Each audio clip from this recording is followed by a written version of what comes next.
Dear friends, అందరికీ నమస్కారం. ఈరోజు సూపర్ స్టార్ కృష్ణ గారు నటించిన సింహాసనం సినిమా గురించి వీడియో చేస్తున్నాను. సూపర్ స్టార్ కృష్ణ గారి గురించి అనేక రకాలైనటువంటి ఆసక్తికరమైన విషయాలు తెలుసుకోవాలి కాబట్టి వీడియో కొంచెం లెందీగా అనిపించినా ఎక్కడ స్కిప్ చేయకుండా చూడవలసిందిగా వ్యూయర్స్ను, సబ్స్క్రైబర్స్ను మరియు సూపర్ స్టార్ కృష్ణ గారి అభిమానులను కోరుకుంటున్నాను. 1986లో వచ్చిన సింహాసనం సినిమా తెలుగు చలనచిత్ర చరిత్రలో ఒక సంచలనం. తెలుగులో 70mm నిర్మించిన మొదటి సినిమా సింహాసనం. తెలుగులో సినిమాస్కోప్లో మొదటిసారిగా నిర్మించిన పద్మాలయ సంస్థ తొలిసారిగా 70mm కూడా నిర్మించినటువంటి చిత్రం ఇది. సూపర్ స్టార్ కృష్ణ ఈ చిత్రంతో దర్శకునిగా పరిచయమయ్యారు. ఈ చిత్రానికి కథ, చిత్రానువాదం అందించడంతో పాటు కృష్ణ ఈ చిత్రానికి ఎడిటర్గా కూడా పనిచేశారు. సూపర్ స్టార్ కృష్ణ గారు దర్శకత్వం వహించిన సింహాసనం సినిమా వెనుక ఉన్న ఆసక్తికర కథనం గురించి మనం తెలుసుకుందాం. తెలుగు సినిమా టెక్నాలజీ గురించి మాట్లాడుకుంటే సింహాసనం పేరు ఖచ్చితంగా వినిపించి తీరాల్సిందే. 1986లో సూపర్ స్టార్ కృష్ణ గారు స్వయంగా దర్శకత్వం వహించి నిర్మించిన ఈ భారీ బడ్జెట్ చారిత్రక జానపద చిత్రం అప్పట్లో ఒక సంచలనం. ఈరోజు మన వీడియోలో ఈ సినిమా వెనుక ఉన్న ఎన్నో ఆసక్తికరమైన విషయాలను తెలుసుకుందాం. రాజస్థాన్ నేపథ్యంలో సాగే ఈ కథలో కృష్ణ గారు 2 విభిన్న పాత్రల్లో నటించారు. ఈ సినిమా విశేషం ఇందాకే చెప్పుకున్నట్లుగా తెలుగులో మొట్టమొదటి 70mm మూవీ. అప్పట్లో సౌండ్ క్వాలిటీ కోసం 7 ఛానల్ స్టీరియోఫోనిక్ సౌండ్ను వాడారు. ఆ రోజుల్లోనే దాదాపు 4 కోట్ల భారీ బడ్జెట్తో ఈ చిత్రాన్ని నిర్మించడం కృష్ణగారి ధైర్యానికి, సాహసానికి నిదర్శనం. జయప్రద, రాధ, మందాకిని వంటి స్టార్ హీరోయిన్లు నటించిన ఈ సినిమాకు బప్పీ లహరి అందించిన సంగీతం ఒక ఎసెట్. ఆకాశంలో ఒక తార వంటి పాట ఇప్పటికీ ఎవర్ గ్రీన్. ఈ పాట వినగానే సూపర్ స్టార్ కృష్ణ సింహాసనం సినిమా వెంటనే గుర్తుకొస్తుంది. అంతేకాకుండా కృష్ణ గారు ఈ సినిమాలో పాటలను రాజ్ సీతారాం అనే నూతన గాయకుడితో పాడించారు. అది కూడా ఒక సాహసమే కదా. మార్చి 21, 1986న విడుదలైన ఈ సినిమా బాక్సాఫీసు వద్ద కాసుల వర్షం కురిపించింది. అనేక కేంద్రాలలో 100 రోజులు ఆడి కృష్ణ గారి కెరీర్లో వన్ ఆఫ్ ది బిగ్గెస్ట్ హిట్గా నిలిచింది. దర్శకుడిగా కూడా కృష్ణ గారు తన సత్తా చాటుకున్నారు. నేటి బాహుబలి వంటి సినిమాలకు ఆ రోజే పునాది వేసిన సింహాసనం. ఈ సినిమా గురించి ప్రేక్షకులను ఆశ్చర్యపరిచే అద్భుతమైన విశేషాలు మనం తెలుసుకోవాలి.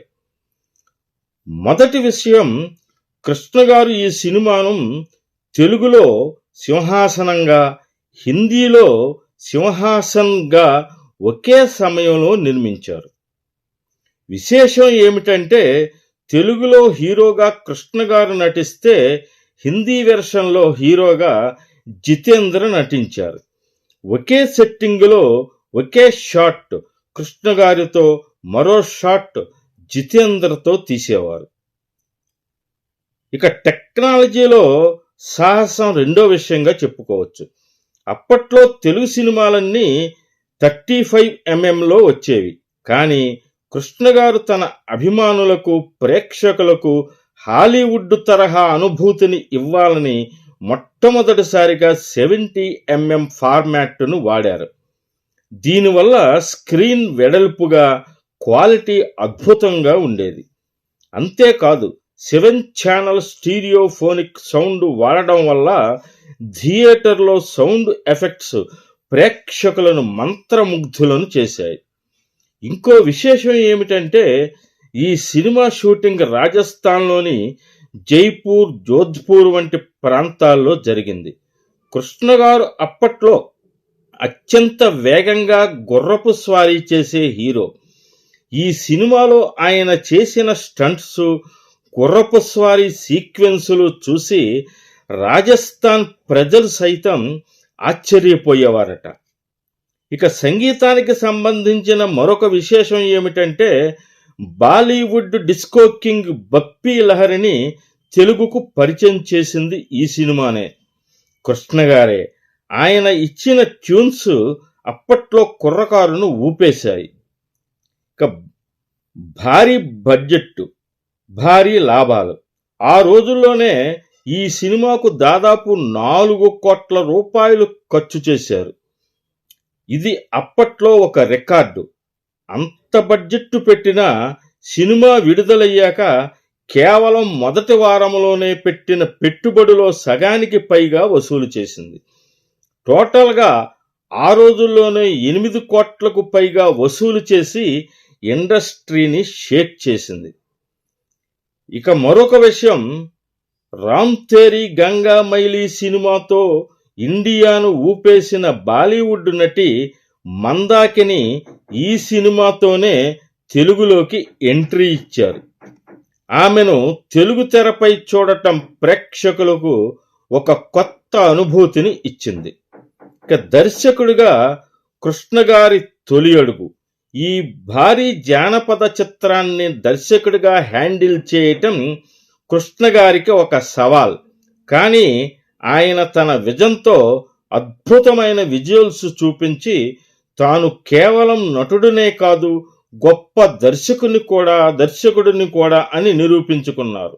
బహుశా ఈ రోజు మనం చూస్తున్న భారీ బడ్జెట్ జానపద చిత్రాలకు 1986లోనే, అంటే 40 ఏళ్ల క్రితమే కృష్ణ గారు సింహాసనం సినిమాతో దారి చూపించారన్నమాట. ఇక చిత్ర కథాంశానికి వస్తే, దశార్ణ రాజ్యంలో విక్రమసింహ అనే ధైర్యవంతుడు, సమర్థుడైన సేనాధిపతి ఉన్నాడు. యువరాణి అలకనందాదేవి అతన్ని ప్రేమిస్తుంది. రాజును తొలగించి తన కొడుకుల చేత సింహాసనాన్ని అధిష్ఠింపచేయడానికి మహామంత్రి ప్రయత్నిస్తుంటాడు. కానీ విక్రమసింహం ఉన్నంత వరకు అతని ప్రణాళికలు ఫలించవు అని గ్రహిస్తాడు. అందువల్ల అతను యువరాణిని చంపడానికి ప్రయత్నించాడని తప్పుడు సాక్ష్యం చెప్పించి విక్రమసింహను బంధిస్తాడు. విక్రమసింహను రాజ్యం నుంచి బహిష్కరిస్తారు. ఇంతలో పొరుగు రాజ్యమైన అవంతి యువరాజు ఆదిత్యవర్ధన సరిగ్గా పోలికలలో విక్రమసింహలాగా ఉంటాడు. అతను చాలా ఉల్లాసంగా ఉండే మనిషి. రాజ్యంలో నృత్యకారిణి అయిన బస్వంతితో గడపటానికి ప్రయత్నిస్తాడు. ఆదిత్యవర్ధన యొక్క ఈ ప్రవర్తన అవంతి రాణి సహించలేకపోతోంది. ఈమె అతని ప్రవర్తనను మార్చడానికి ప్రయత్నిస్తుంది. ఆమె అందులో విజయం సాధిస్తుంది. ఆదిత్యవర్ధన అలకనందాదేవిని పెళ్లి చేసుకోవాలని ఆమె కోరుకుంటుంది. కానీ ఆదిత్యవర్ధన అడవిలో వేటాడేందుకు వెళ్ళినప్పుడు అతను చందన అనే విషకన్యను చూసి ఆమెతో ప్రేమలో పడతాడు. చందన కూడా అతన్ని ప్రేమిస్తుంది. కొన్ని సంఘటనల తరువాత చందన తాను విషకన్యనని తెలుసుకుంటుంది. ఆమె ఆత్మహత్యకు ప్రయత్నిస్తుంది. కానీ తరువాత విక్రమసింహ ఆమెను రక్షిస్తాడు. అతను చందనను మారుస్తాడు. రాజ్యములో కొన్ని సమస్యలు పరిష్కారమయ్యే వరకు తన రాజ్యాన్ని పరిపాలించాలని విక్రమసింహను ఆదిత్యవర్ధన ఒప్పిస్తాడు. విక్రమసింహ దానికి అంగీకరించి తరువాత సింహాసనాన్ని ఆదిత్యవర్ధనకు తిరిగి ఇచ్చేస్తాడు. అవంతికి చెందిన రాజగురు తన కొడుకును సింహాసనం ఎక్కించాలని ప్రయత్నిస్తూ ఉంటాడు. ఆదిత్యవర్ధన చందనను వివాహం చేసుకుంటాడు. విక్రమసింహ చివరకు దశార్ణ సింహాసనాన్ని సొంతం చేసుకోవాలన్న మహామంత్రి ప్రణాళికలను విఫలం చేస్తాడు. విక్రమసింహ అలకానందదేవిని వివాహం చేసుకుంటాడు. తారాగణం విషయానికి వస్తే విక్రమసింహ మరియు ఆదిత్యవర్ధనగా కృష్ణ నటించారు. యువరాణి అలకనందాదేవిగా జయప్రద, దశార్ణ మహారాజుగా కాంతారావు, జస్వంతిగా రాధ, రాజగురుగా కైకాల సత్యనారాయణ, విషకన్య చందనగా మందాకిని, ఇక అవంతి రాజ్యమంత్రిగా గుమ్మడి వెంకటేశ్వరరావు, దశార్ణ మాజీ మంత్రిగా ఎం బాలయ్య, దశార్ణ మంత్రిగా ప్రభాకర రెడ్డి, ఉగ్రరాహుగా గిరిబాబు, భోకువుడుగా అంజద్ ఖాను, ప్రదీప్ చంద్రన్ మొదలైన వారు నటించారు. ఇక పాటల విషయానికి వస్తే ఆకాశంలో ఒక తార, ఈ పాటను రాజ సీతారాం, పి సుశీల పాడారు. గుమ్మ గుమ్మ అనే పాటను కూడా రాజ సీతారాం, పి సుశీల పాడారు. ఇది కలయని నేను అనుకోనా అనే పాటను, స్వాగతం అనే పాటను, వహవా నీ యవ్వనం అనే పాటను, వయ్యారమంతా అనే పాటను రాజ సీతారాం, పి సుశీల అద్భుతంగా పాడారు. సింహాసనం సినిమా విడుదలయ్యాక బాక్సాఫీసు వద్ద సృష్టించిన ప్రభంజనం అప్పట్లో నెలకొల్పిన రికార్డుల గురించి ఆసక్తికరమైన విషయాలు తెలుసుకోవాల్సిందే. ఈ సినిమా మొదటి వారంలోనే ఆల్ టైమ్ స్టేట్ రికార్డు సాధించింది. 1986లో ఈ సినిమా విడుదలైన మొదటి వారంలోనే దాదాపు 1,51,65,291 రూపాయలు గ్రాస్ వసూలు చేసింది. ఆ రోజుల్లో ఒక తెలుగు సినిమాకు మొదటి వారంలో ఇంత భారీ మొత్తం రావడం ఒక అద్భుతం. ఇది అప్పటికి ఉన్న అన్ని రికార్డులను తిరగరాసి ఆల్ టైమ్ స్టేట్ రికార్డుగా నిలిచింది. విజయవాడలోని అప్పటి అతిపెద్ద థియేటర్ రాజులో వరుసగా 53 రోజుల పాటు ప్రతిరోజు అన్ని షోలు హౌస్ఫుల్ అయ్యాయి. ఇది అప్పట్లో ఒక పెద్ద రికార్డు. హైదరాబాదులోని దేవి థియేటర్లో 4 షోలతో వరుసగా 105 రోజుల పాటు విజయవంతంగా ప్రదర్శించబడింది. వైజాగ్లోని చిత్రాలయ థియేటర్లో 100 రోజులు హౌస్ఫుల్ కలెక్షన్లతో రికార్డు సృష్టించింది. ఈ చిత్రం మొత్తం 16 కేంద్రాలలో 50 రోజులు మరియు 6 ప్రధాన కేంద్రాల్లో నేరుగా 100 రోజులు ఆడింది. ఆ కాలంలో జానపద చిత్రానికి ఈ స్థాయిలో సెంటర్స్ రావడం విశేషం. సినిమా 100 రోజుల వేడుకను చెన్నైలోని విజిపి గార్డెన్స్లో చాలా గ్రాండ్గా నిర్వహించారు. ఈ వేడుకకు ఆంధ్రప్రదేశ్ నలుమూలల నుండి కృష్ణగారి అభిమానులు దాదాపు 400 బస్సుల్లో తరలివచ్చారు. ఆ జనసందోహాన్ని చూసి అప్పట్లో తమిళనాడు ప్రభుత్వం కూడా ఆశ్చర్యపోయిందట. ఈ వేడుక గురించి అప్పట్లో పత్రికలు ప్రముఖంగా రాశాయి. 4 కోట్ల భారీ బడ్జెట్తో తీసిన ఈ సినిమా దాని ఫుల్ రన్ ముగిసే సమయానికి 8 కోట్ల రూపాయల వరకు గ్రాస్ వసూలు చేసినట్లు అంచనా. అంటే అప్పట్లో పెట్టిన పెట్టుబడికి రెట్టింపు లాభాలను తెచ్చిపెట్టింది. ఇంకొక విశేషం ఏమిటంటే ఈ సినిమా 70mm ఫార్మాట్లో ఉన్నందున ఆ క్వాలిటీని ప్రేక్షకులకు చూపించడానికి ఆంధ్రప్రదేశ్లోని చాలా థియేటర్లు తమ స్క్రీన్లను, సౌండ్ సిస్టమ్ను, అంటే స్టీరియోఫోనిక్ సౌండ్గా ప్రత్యేకంగా అప్గ్రేడ్ చేసుకున్నాయి. ఒక సినిమా కోసం ఇలా థియేటర్లు అప్గ్రేడ్ చేసుకోవడం మానడం తెలుగు సినిమా చరిత్రలో ఇదే మొదటిసారి.